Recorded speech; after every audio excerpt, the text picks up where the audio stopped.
మనమంతా కూడా వైఎస్ఆర్ కాంగ్రెస్ పార్టీ పథకాలు ఏ రకంగా ఇచ్చిందో మీకంతా మాకన్నా ఎక్కువ మీకే తెలుసు.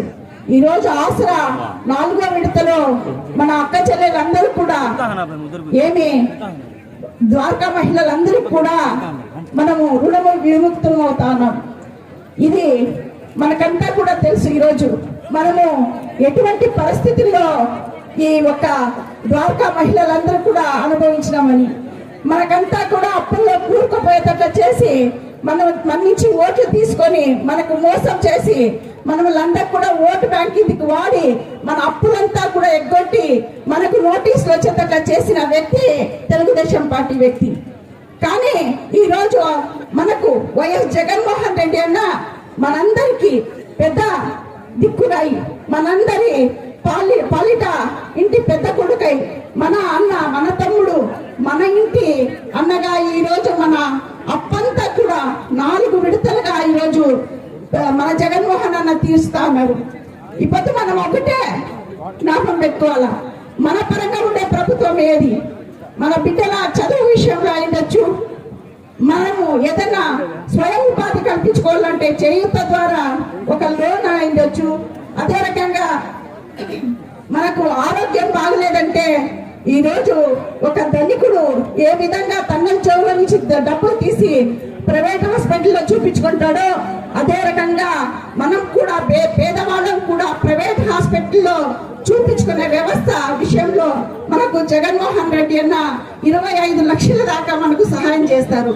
అదే రకంగా ముస్లిం వాళ్ళు ఇంట్లో భారం అయిపోయినారప్ప, వీళ్ళకి ఎక్కడ అన్నం పెట్టాలో అనుకునే వాళ్ళు కూడా ఈ రోజు వాళ్ళ తల్లిదండ్రులు తీసుకుపోయి ఇంట్లో పెట్టుకొని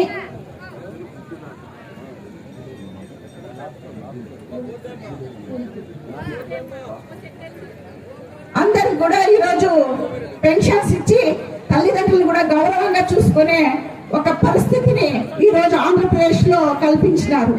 ఇటువంటి ప్రభుత్వం ఏ రాజ్యంలో కూడా లేదు. మన ఆంధ్రప్రదేశ్ లో మాత్రం సచివాలయాలు కూడా మన గ్రామంలోనే ఉంటున్నాయి. ఆ రోజు గాంధీ గారు కలగన్నారు గ్రామ స్వరాజ్యాన్ని చేయాలని. కానీ ఈ రోజు మన జగన్మోహన్ అన్న పాటిస్తున్నారు గ్రామాల్లోనే సచివాలయాలు తెచ్చి. ఇంతకు ముందు మనం ఎంఆర్ఓ ఆఫీసులు తిరిగి మన చెప్పులు అరిగిపోయేవి. కానీ ఈ రోజు గ్రామానికి మనం గడపకు వచ్చి మన వాలంటీర్స్ పని చేస్తా ఉన్నారు. అందు గురించి ఈ పాలన సురక్షితంగా ఉంది, సంరక్షణగా ఉంది. మనకందరికి కూడా ఈ రోజు ఇక్కడ ఎస్సీలు, ఎస్టీలు, బీసీలు, మైనార్టీలు అందరం కూర్చున్నాం. అందరికి కూడా ఈరోజు న్యాయబద్ధంగా జగన్మోహన్ రెడ్డి అన్న వేరే పార్టీలు ఊరికే తెలుగుదేశం వాళ్ళు వీళ్ళు నా వాళ్ళు అంటారు. కానీ మన జగన్మోహన్ రెడ్డి అన్న మన ఎస్సీలు, మన బీసీలు, మన ఎస్టీలు, మైనార్టీలని మాకందరికి కూడా ఈ వేదిక మీద స్థానం కల్పించినారు. దయచేసి 28 సంవత్సరాల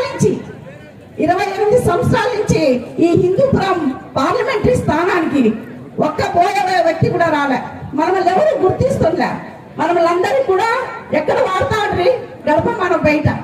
ఇప్పటిదాకా ఉన్న రాజకీయ నాయకులు వెనకల ఏం తెలుగుదేశం అయిండొచ్చు, కాంగ్రెస్ అయిండొచ్చు, మనల్ని కూడా గడప బయట ఏదానికంటే కొట్లాట్లు వస్తే మనం వాడుకునేది మరి కేసులు, కోర్టులు ఇవే తిరిగేదవుతా ఉంటాయి.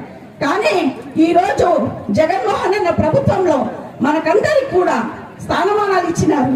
28 ఏళ్ల తర్వాత ఈ బోయ జాతిని గుర్తించి ఈ శాంతకి కూడా ఒక ఎంపీ టికెట్ కేటాయించినారు. అదే రకంగా వెనుక వాళ్ళకు తెలుగుదేశం పార్టీ వాళ్ళు ఒక్క క్యాండిడేట్ ని కూడా మైనార్టీని అనౌన్స్ చేసే పరిస్థితిలో లేదు. కానీ మనం 7 మైనార్టీ సీట్లను అనౌన్స్ చేసి అప్పుడే మనం బరిలో కూడా దించడం జరిగింది.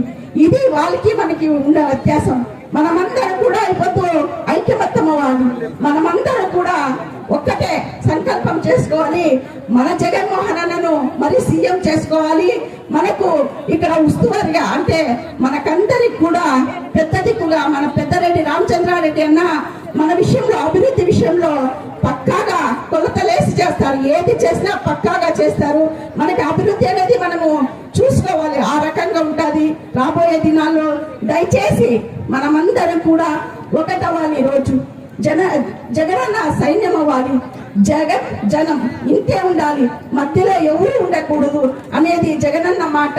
దయచేసి आप सब लोग क्या हमारा వైఎస్ఆర్ कांग्रेस पार्टी का निशाना फैन है, वो फैन के निशाने को आप सब लोग वो क्या बटन दबा के एक मकबूलाना को एक वोट और एमपी बोया शांतम्मा को एक वोट डाल के आपके साथ आपके घर के बच्चे जैसे हमें काम करने के लिए इजाजत दीजिए। आपका दुआ सदा हम पर रहना चाहिए तो बोल के मैं ये बात खत्म कर दूं। जय जगन।